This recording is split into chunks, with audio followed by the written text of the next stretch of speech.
That's the real problem. With more personality than a box of sleeves, with the, same build as a box of sleeves, actually. It's me. Hi. How are you? Let's talk about tokens. No, bad subscriber. His name's Token, by the way, you fake fan. You bunch of fake South Park fans. Tokens have always been a part of Magic, they've always been here, just not as prevalent as today, that's for sure. Back with Magic's first release of Alpha, we got the Hive, and that was the only thing that made tokens. And it gave us one little wasp, and it was an overpriced artifact, but it started something great. Over time, tokens became much more of a mainstay in the game. Then with the release of the 2007 set Future Sight, we got our first non-creature token in the form of copies of the Imperial Mask as it enters, which is kind of cool. What I found so weird about this is the amount of time in between Imperial Mask and the next non-creature token in the form of gold tokens. From Born of the Gods, that's how long it was.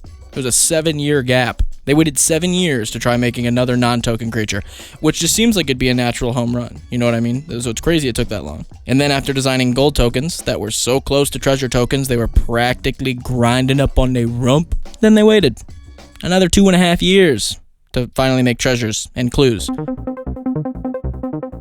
With the release of the 2017 set Ixalan and the 2016 set Shadows over Innistrad, we received what I would probably consider to be some of the best, not only design tokens, but designed cards, concepts, overall designs that Magic's had in a while. We got the treasure and clue tokens, which, no matter if you like them or don't like them, you've probably seen them all over the place. Not only was the gameplay design of the cards really good, they released it in a perfect set. Ixalan had a ton of dinosaurs that were guarding treasure, and then they had pirates that were trying to get that treasure. It worked. Treasures worked really good in it, both thematically and gameplay wise. It was just great. Clues followed the same design, because all the sets they were found in had to do with murder, thieves, mysterious creatures and lore, stuff like that. Clue tokens, again, were a home run.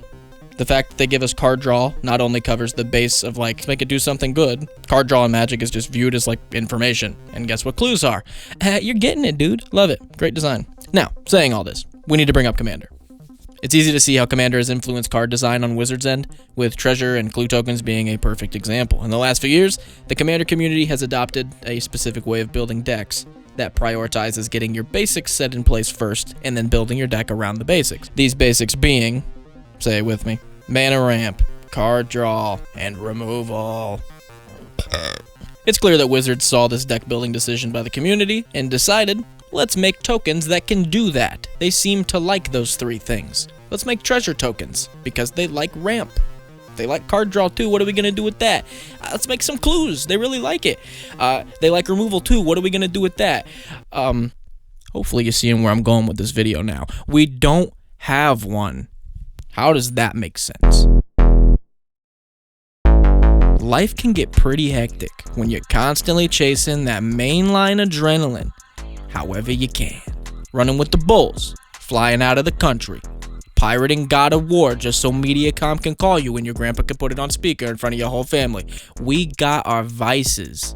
But here's the new way. May I present you, for the first time, for the public's viewing pleasure, the Hazard Token.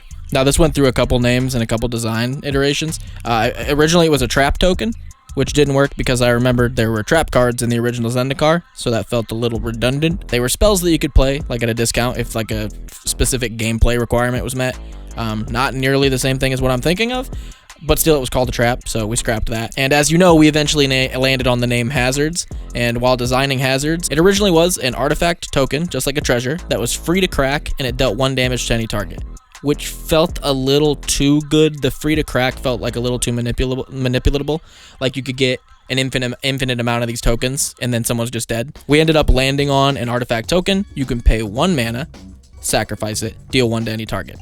Sweet and simple, not abusable, in that even if you do make infinites, you're going to need 1 mana for each one that you're proccing, which felt a little bit better gameplay-wise. Honestly, it's simple, but what I really like about this the most is the name. I feel like just the name, Hazards, leads to such good card design.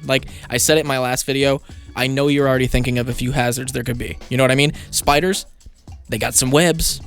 Your spider cards could be creating hazard tokens, zombies waiting around underground to grab an unsuspecting traveler, like boards duct taped to a ceiling that when you step on a pressure plate swing down if you try to take my teriyaki chicken. I mean, if you try to take someone on this plane's teriyaki chicken. Sorry, I have some unresolved teriyaki chicken based issues. I think this could also introduce a new creature type of a trapper, who I think would be like super cool. They just create traps. I think like it could fit in so many sets that already exist. Ixalan trying to get like trap dinosaurs. The new set that's all animals. There could be some kind of weird animal that's trying to trap other animals. There's a lot of cool ways you could go with this.